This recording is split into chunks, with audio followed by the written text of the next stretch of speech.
Assalamualaikum warahmatullahi wabarakatuh. Perkenalkan, nama saya Muhammad Syahri Ramadan. Saya dari Fakultas Teknik Universitas Jenderal Ahmad Yani, Prodi jurusan Teknik Elektro kelas C.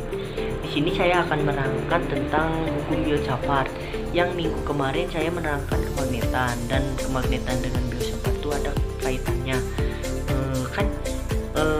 Kemagnetan pun tidak bisa, magnet tidak hanya dihasilkan dengan magnet permanen, tapi bisa juga dengan dialiri arus listrik atau disebut dengan induksi.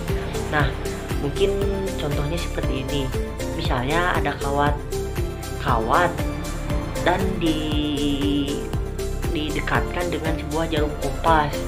Nah, jika kita amati, si jarum kompas itu tidak akan bergerak, tetapi jika si kawat konduktor itu dialiri arus listrik, maka si jarum kompas itu akan bergerak. Nah, mengapa demikian?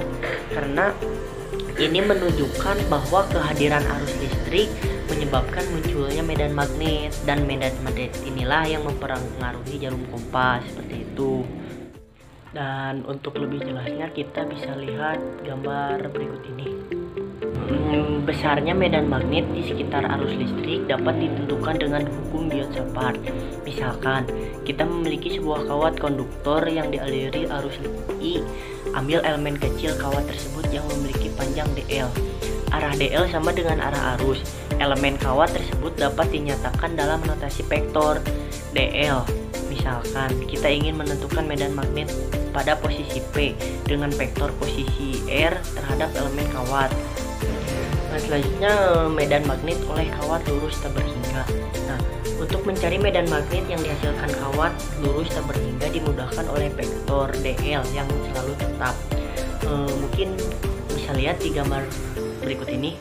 Nah, sebelum melakukan integral, kita harus menyederhanakan dulu ruas kanan persamaan 5.2. Misalkan titik P berjarak alfa dari kawat arah tegak lurus dengan aturan perkalian silang, maka didapatkan vektor dl kali r sama dengan dl kali l kali sin theta, dengan theta adalah sudut antara vektor dl dan vektor r. Dengan demikian, besar medan magnet yang dihasilkan vektor dl adalah seperti ini. dB sama dengan mu 0 per 4pi kali I kali vektor dl kali vektor r per r pangkat 3 sama dengan mu 0 per 4pi kali I kali dl kali l kali sin theta per r pangkat 3 sama dengan mu 0 per 4pi kali I kali dl kali sin theta kali r kuadrat. Nah, pada ruas kanan persamaan tersebut, baik dl, r maupun sin theta merupakan variabel. Agar integral dapat dikerjakan, maka ruas kanan hanya boleh mengandung satu variabel. Oleh karena itu, kita harus menyatakan dua variabel lain ke dalam salah satu variabel saja. Untuk maksud ini, mari kita lihat gambar berikut ini.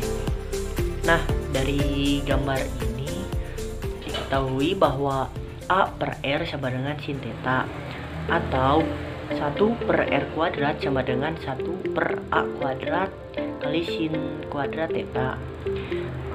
A per L sama dengan tan theta, atau L sama dengan A per tan theta sama dengan A kali cos theta per sin theta. Selanjutnya kita mencari diferensial dl sebagai berikut. Dengan melakukan diferensial ruas kiri dan kanan persamaan 5.6 diperoleh. Nah, ini mungkin rumusnya ada di sini. Ini dl sama dengan A d kali cos theta per sin theta dikali cos theta kali d sin theta per sin kuadrat theta. Substitusi R dan DL dari persamaan 5.5 dan 5.7 ke dalam persamaan 5.4 diperoleh dB sama dengan mu 0 per 4pi kali I AD A alpha kali d theta per sin kuadrat theta sin kuadrat theta per alfa kuadrat kali sin theta. Nah, sekarang kita akan menentukan arah medan magnet di sekitar arus listrik menggunakan kaidah tangan kanan. Nah, misalkan ini tuh seperti ini nih. Ini tuh ibu jari dan ini ruas-ruas jari kita tuh ditekuk, dan ibu jari ini itu menentukan arus listrik, dan si arah dari 4 jari ini menentukan medan magnetnya, arah medan magnet. Ada cara lain, dan ini ditentukan dengan arah masuk skrup. Nah, misalnya kan si ini ujung skrup, nah ini dimasukkan ke bawah. Nah, kan kalau diputar ke kanan itu arah medan magnetnya. Misalkan di sana itu arusnya kan ke bawah. Nah, ke bawah ini berarti putar ke kanan, si arah medan magnetnya ke kanan dan arusnya ke bawah. Nah, selanjutnya medan magnet oleh kawat lurus berhingga.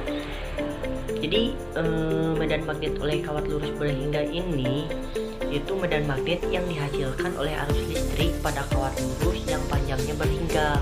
Misalnya kita memiliki kawat yang panjangnya L, kita akan menentukan kuat magnet pada titik yang berjarak A dari kawat dan sejajar dengan salah satu ujung kawat. Untuk menentukan kuat medan magnet di titik pengamatan menggunakan hukum Biot-Savart, kita tentukan variabel-variabel seperti pada gambar ini.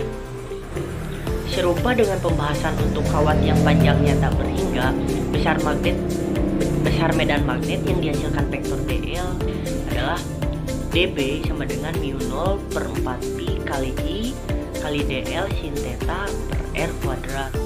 Nah, untuk menentukan substitusi variabel-variabel di atas, pembahasan untuk kawat panjang tak berhingga, kita akan dapatkan substitusi seperti berikut ini.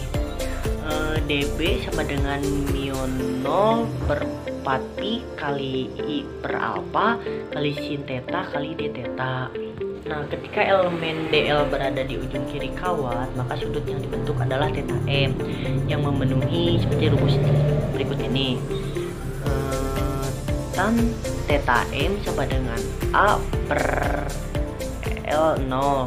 Dan ketika elemen dl berada di ujung kanan kawat, maka sudut yang dibentuk adalah 90 derajat. Nah, jadi batang integral adalah 90 derajat sampai theta m. Maka kita dapatkan medan magnet di titik P sebagai berikut. Ini B sama dengan mu0 per 4pi kali I per A 90 integral sin theta kali d theta.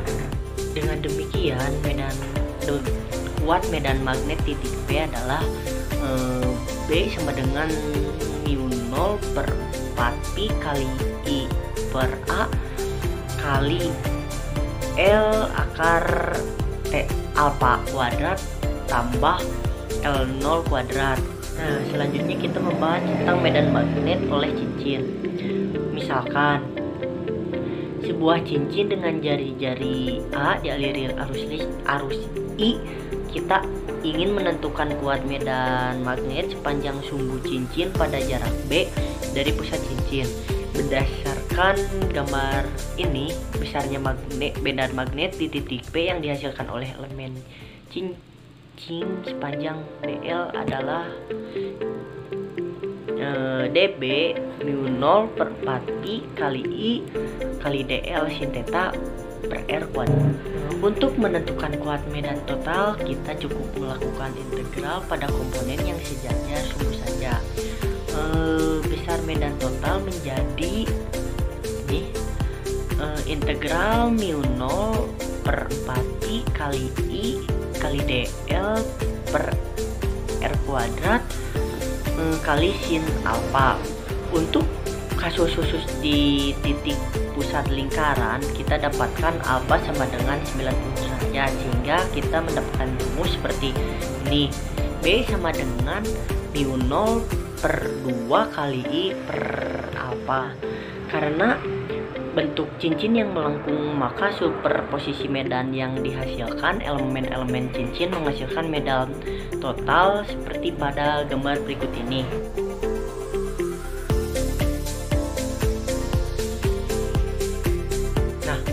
selanjutnya kita ini menerangkan medan magnet oleh busur lingkaran.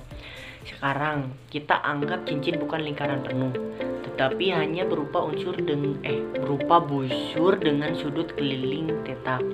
Nah, kita ingin mencari berapa kuat medan di sepanjang sumbu cincin yang berjarak P dari pusat cincin. Nah, seperti gambar berikut ini.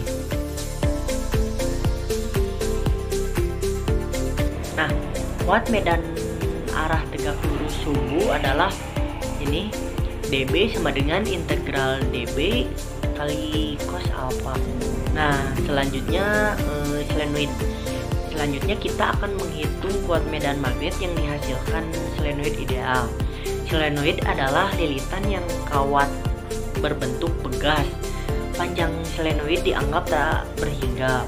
Pertama, kita akan mencari kuat medan magnet di pusat solenoid. Nah, seperti gambar berikut ini. Jika kita perhatikan, solenoid dapat dipandang sebagai susunan cincin sejenis yang jumlahnya sangat banyak. Tiap cincin membawa arus I.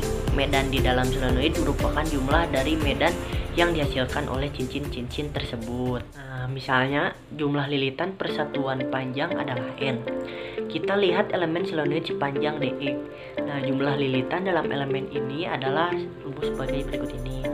Dn sama dengan N kecil kali D kali E.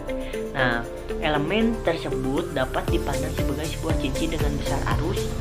Di sini Di sama dengan I kali D kali N besar sama dengan I kali N kecil kali D kali E. Nah, selanjutnya medan magnet di tipe solenoid. Nah, medan magnet di tipe solenoid ini mempunyai persamaan rumus seperti ini. L0 min X sama dengan A sama dengan tan alpha. Nah, yang terakhir adalah definisi 1 ampere. Definisi 1 ampere adalah arus yang mengalir pada kawat sejajar yang besarnya adalah 1 ampere jika gaya persatuan panjang yang bekerja pada kawat besarnya 2 kali 10 pangkat min 7 Newton per meter. Nah, mungkin hanya sekian,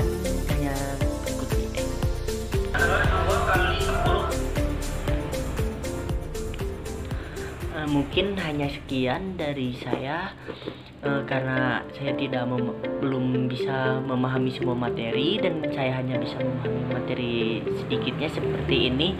Mohon dimaafkan, dan jika ada kesalahan pun mohon dimaafkan karena saya juga masih dalam tahap belajar.